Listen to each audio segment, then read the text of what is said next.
유네스코 영화 창의도시 부산. 안녕하세요, 여러분. 유네스코 영화 창의도시 부산에 오신 것을 환영합니다. 이번 강의에서는 부산이 왜 영화의 도시로 불리며 유네스코 영화 창의도시로 선정된 이유와 그 의미에 대해 알아보겠습니다. 또한 부산 중구에 위치한 비프광장의 역사와 그 상징성에 대해 살펴볼 예정입니다. 비프광장은 부산국제영화제의 주요 무대였지만 현재 청소년들 중에서는 이곳의 역사적 배경을 잘 모르는 분들도 있을 것 같습니다. 비프광장에 대한 내용을 포함하여 영화도시 부산의 과거와 현재, 그리고 미래를 조명해보고자 합니다. 1장 유네스코 창의도시 네트워크란 부산은 2024년 7월 유네스코 영화 창의도시의 의장도시로 선정되었습니다. 이는 2014년 부산이 아시아 최초로 유네스코 영화 창의도시로 지정된 이후 10년 만에 리더 역할을 맡게 된 중요한 성과입니다. 본격적으로 유네스코 영화 창의도시에 대해 이야기하기 전에 먼저 유네스코 창의도시 네트워크가 무엇인지 살펴보겠습니다. 유네스코는 전 세계의 문화, 교육, 과학을 진흥하는 국제기구로 2004년에 창의도시 네트워크를 설립하였습니다. 이 네트워크에는 문학, 음악, 공예 및 민속예술, 디자인, 미디어 아트, 요리, 영화의 7가지 분야에서 독특한 문화적 가치를 가진 도시들이 참여할 수 있습니다.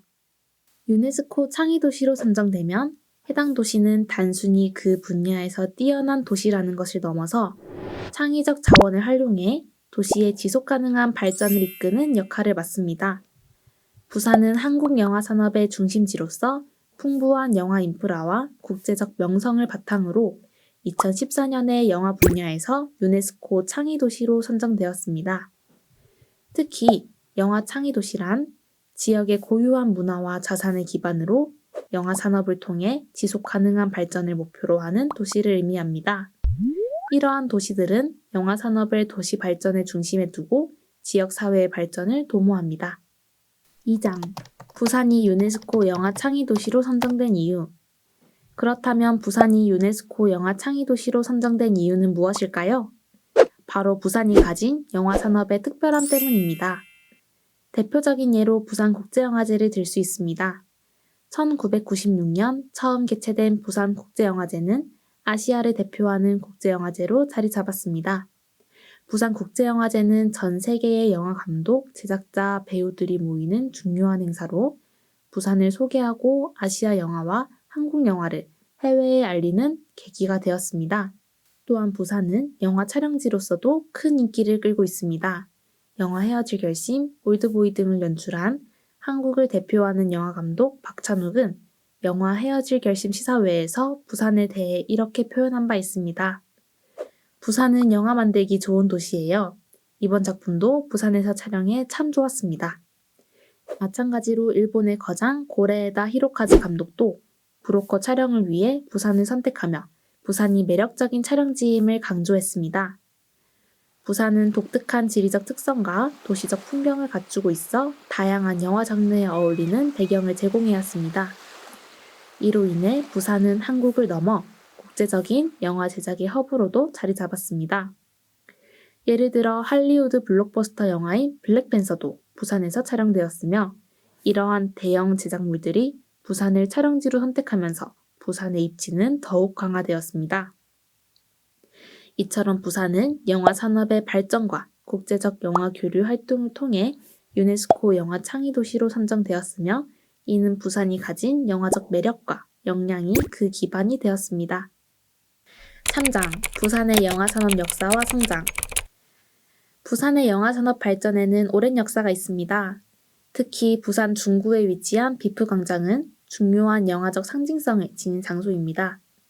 여러분 중에는 비프광장에 대해 익숙하지 않은 분도 계실 텐데요. 이곳은 바로 부산국제영화제가 처음 열렸던 장소입니다. 비프광장이 초기 부산국제영화제의 중심지가 될 수 있었던 이유는 남포동 일대가 당시 부산의 주요 영화관들이 밀집한 지역이었기 때문입니다. 1990년대 중반 부산의 남포동 일대는 다양한 대형 영화관들이 모여 있어 부산 시민들이 영화를 가장 쉽게 접할 수 있는 중심지였습니다. 부산극장, 대형극장, 무형극장, 제일극장 등 여러 극장이 운영되고 있었으며 이 영화관들은 부산국제영화제의 상영을 위해 가장 적합한 장소였습니다. 1996년 부산국제영화제의 첫 행사가 이곳 비프광장 주변에서 열렸고 수많은 국내외 영화인들이 이 지역의 영화관들을 통해 영화제를 즐겼습니다. 그 당시 남포동 일대의 영화관들은 부산국제영화제의 성공적인 출발을 이끄는 중요한 역할을 했습니다. 이렇게 비프광장은 부산 영화의 중심지로 자리 잡으며 영화제를 통해 부산이 영화의 도시로서의 정체성을 확립하는 데 큰 기여를 했습니다. 비록 부산국제영화제의 주 무대는 현재 해운대로 옮겨졌지만 비프광장은 여전히 부산국제영화제와 영화에 대한 추억과 역사를 간직한 상징적인 장소로 남아 있습니다. 이곳의 이름이 여전히 비프광장인 이유도 바로 이러한 역사적 배경 때문입니다. 현재 비프광장은 많은 시민들과 관광객들이 찾는 명소로 자리매김하고 있으며 부산 영화 문화를 기념하는 장소로서 부산 영화 산업의 역사를 자연스럽게 알리는 중요한 역할을 하고 있습니다. 4장 부산영화연구의 선구자 고 홍영철 선생님. 부산이 오늘날 영화도시로 성장할 수 있었던 데에는 수많은 영화인들의 헌신과 노력도 빼놓을 수 없습니다. 그 중에서도 특히 중요한 인물이 바로 부산영화연구의 선구자이신 홍영철 선생님입니다. 홍영철 선생님은 부산에서 태어나 평생을 영화사료 수집과 연구에 헌신하신 분으로 한국 영화의 역사적 가치가 있는 자료를 수집하고 보존하는 데 큰 기여를 하셨습니다. 선생님이 수십 년간 모아오신 영화 필름, 포스터, 각종 프로그램, 책자 등은 한국 영화 사료의 아카이빙에 귀중한 가치를 지닙니다. 그리고 이 자료들은 부산이 영화도시로 자리매김하는 데 있어서 중요한 기반이 되었습니다. 특히 홍영철 선생님은 영화와 관련된 역사적 자료들이 사라지지 않도록 보존하는 일에 남다른 열정을 쏟으셨습니다. 선생님이 수집한 자료는 한국 영화의 초기 역사부터 현대에 이르기까지 약 9만여 점에 이르는 방대한 양으로 영화 연구자들에게는 귀중한 보물과도 같은 자료입니다. 이러한 노력 덕분에 부산은 단순히 영화 제작과 상영의 도시를 넘어서 영화 역사의 사료의 아카이빙과 연구할 수 있는 학문적 인프라를 구축한 도시 이미지 구축에 큰 기여를 하고 있습니다. 5장 부산영화체험박물관의 고 홍영철 영화 아카이브 전시실. 부산영화체험박물관에서는 홍영철 선생님의 업적을 기리기 위해 홍영철 영화 아카이브 전시실을 마련해 두고 있습니다.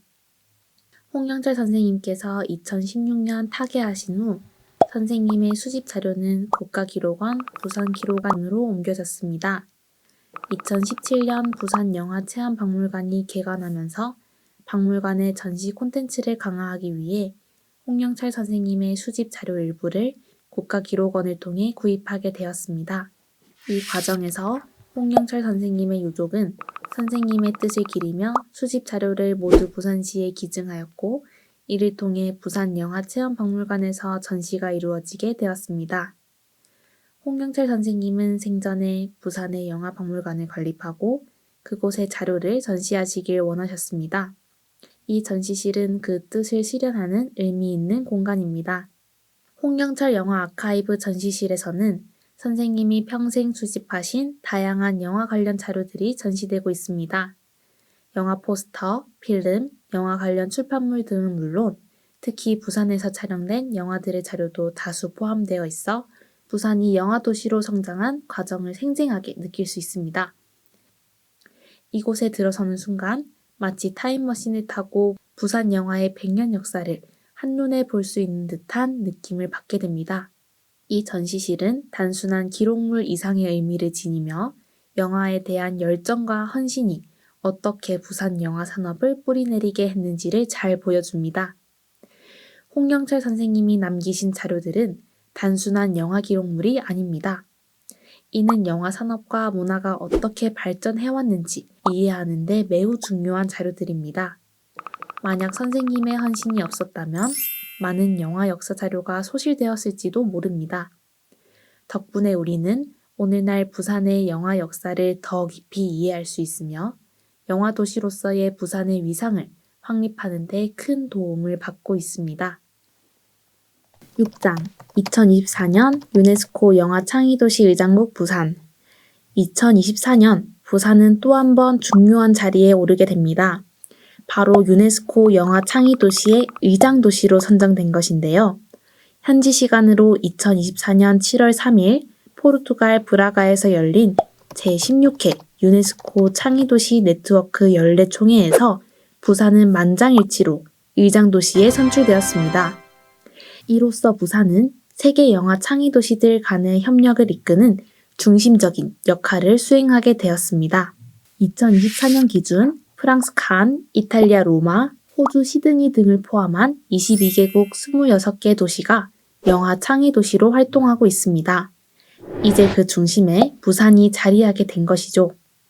부산은 2014년 유네스코 영화 창의도시로 지정된 이후 모두를 위한 영화 창의도시 부산이라는 캐치프레이즈를 중심으로 다양한 국제 협력 사업을 추진해 왔습니다. 영화제 교환 프로그램, 영화 인력 양성을 위한 국제 협력, 시민과 학생들을 위한 영화 교육, 그리고 타 분야 창의도시들 간의 협업 등을 통해 부산은 영화 창의도시로서의 위상을 다졌습니다. 특히 부산은 이러한 활동을 통해 부산 시민들이 영화 제작, 배급, 향유의 기회를 고르게 누릴 수 있도록 기여해 왔으며 나이, 성별, 지위에 관계없이 모든 지역 사회가 다양한 영화 활동에 참여할 수 있는 환경을 조성하는 데 힘써 왔습니다. 이제 부산은 의장도시로서 영화 산업의 글로벌 네트워크를 부산을 중심으로 형성해 나갈 계획입니다. 의장도시는 유네스코 창의도시 네트워크의 운영위원으로서 영화 분야 서브 네트워크를 대표하게 됩니다. 이를 통해 유네스코 활동 전반에 대한 결정권을 가지며 서브 네트워크 간 협력관계 구축과 공동 프로젝트 기획을 주도합니다. 부산은 이러한 역할을 통해 영화 제작, 교육, 기술 개발 등에서 새로운 가능성을 열고 전 세계 영화 창의도시들과의 교류를 통해 부산의 글로벌 영화도시로서의 위상을 더욱 강화할 것입니다. 7장 부산 영화산업의 미래.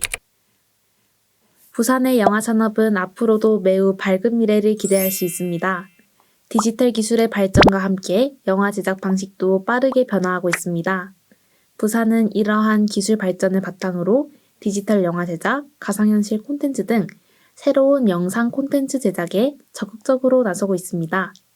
더불어 부산국제영화제를 비롯한 부산에서 개최되는 부산국제단편영화제, 부산국제어린이 청소년영화제 등 다양한 영화제를 통해 국제적인 영화인들과 교류하며 새로운 인재들을 발굴하고 지원할 계획입니다. 또한 부산은 전 세계 영화 창의도시들과 협력하여 국제 공동 제작을 활성화하고 다양한 영화 교류 프로그램을 통해 더 많은 글로벌 프로젝트를 추진할 것입니다. 이로 인해 부산은 국내 영화 산업을 넘어서 세계 영화 산업의 중심지로서 계속해서 발전해 나갈 것으로 기대됩니다. 이상으로 유네스코 영화 창의도시 부산 강의를 마치고자 합니다. 오늘 강의를 통해 부산의 영화 산업과 유네스코 영화 창의도시에 대한 이해를 높이셨길 바랍니다. 그리고 부산 영화체험박물관에 오시면 앞서 5장에서 언급드린 바와 같이 홍영철 영화 아카이브 전시실에서 선생님의 평생 업적을 만나보실 수 있으니 영화 역사에 관심 있는 분들은 꼭 방문해 보시길 추천드립니다. 이처럼 부산 영화체험박물관에서는 역사적 자료를 접할 수 있고 다채로운 영화 체험까지 경험할 수 있으니 많은 방문 부탁드립니다. 감사합니다.